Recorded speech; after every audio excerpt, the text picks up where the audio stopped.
Hi, and welcome back to Let's Play EG. Today we're doing our Pacifist run of Sector 4. For the most part, this run's going to be similar to the Violent run, except little things are going to change later on due to the fact that it is a Pacifist run. And we can't really go crazy with the shredders because, collateral damage. Now we're going to fall down here, and the main aim of a Pacifist run of Sector 4 is, as always, avoid stuff, try and pick up as much nano as you can get. This sector is actually a little annoying because the majority of the enemies you're going to face are rocket-wielding enemies and explosive damage enemies. We're actually moving down to this bottom path right here just to pick up some extra nano. I'm going to open up this door, move over to the left, and just collect the little bit of experience that you can get down here. This rocket turret's actually really annoying because it's just going to constantly be shooting rockets. I just happened to forget to duck right there, and I got hit.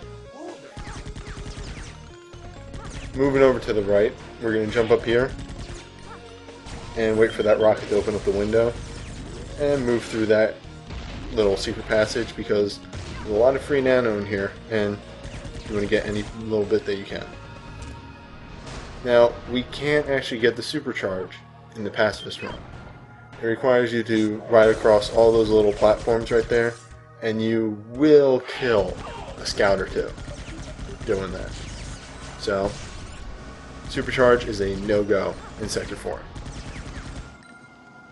Nano Reflex is an interesting nano overcharge. It gives you free teching. Now, what's teching? I may have mentioned in Sector 2, when we looked at the poster in there, that there are 4 secret abilities. Right there you saw teching. Teching is one of the secret abilities. I can't remember exactly how you do it, because I've never really taught myself how to do it reliably. I want to say it's you press down as you get hit or something weird like that, or press use. You press a button right before you get hit, and you don't get flung back from it. So it's handy. Now, I'm not using any levels still, because I don't need to. I can get by on 4 health. There's plenty of health everywhere. So we still have to hit the 2 switches to open up the doors, because I'm not upping my strength at all. And I always like to watch the MPFB Devastator go off anytime I can, so I love running by these elites. There it goes. Love that thing. It's one of my favorite weapons in the game. It just looks so cool. So luckily those Blitz killed the soldier and the scout, so I can get some free nano out of that. And we've hit both the switches, so let's move back down and go through the double doors.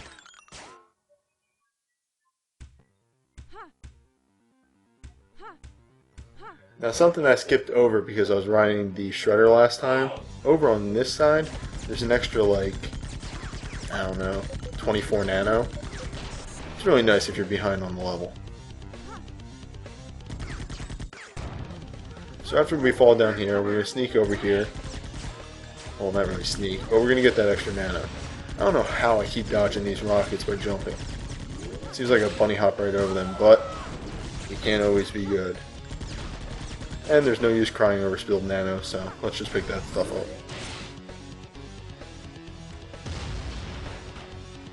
Now, coming up here, the generator room is one of the harder rooms in this sector, or restricted storage, or whatever it's called, because you got the soldier and the commander, who both use rockets. In fact, the commander mainly fires rockets.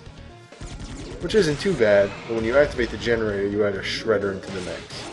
And you're probably going to get hit unless you get timing really well down. And I did it. Which also, right there, shows off another of the hidden abilities called Air Brake. Which pretty much means you have air control. If you hit the left when you get knocked to the right, you can stop early. If you hit right when you get hit right, you can move pretty fast. It's a handy tool, and you can find uses for it, such as rocket jumping and the such.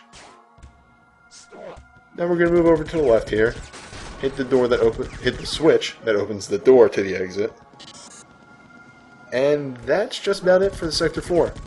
Now, because we've been a pacifist up to this point, the cutscene is actually vastly different.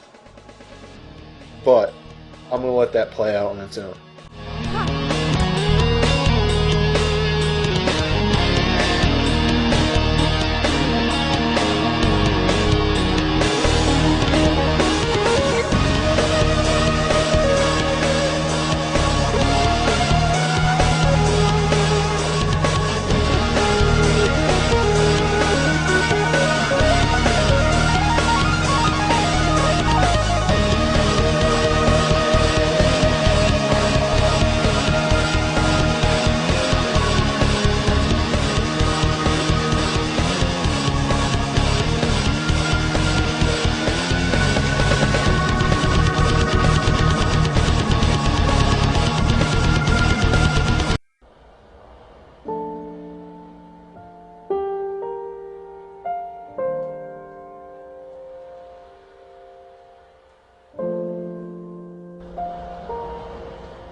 So being pacifist means that we don't send the message to the Kamado, which means Tor doesn't have an excuse to invade, but he still knows that he needs to. So that was it for Sector 4, and I'll see you guys over in Sector 5.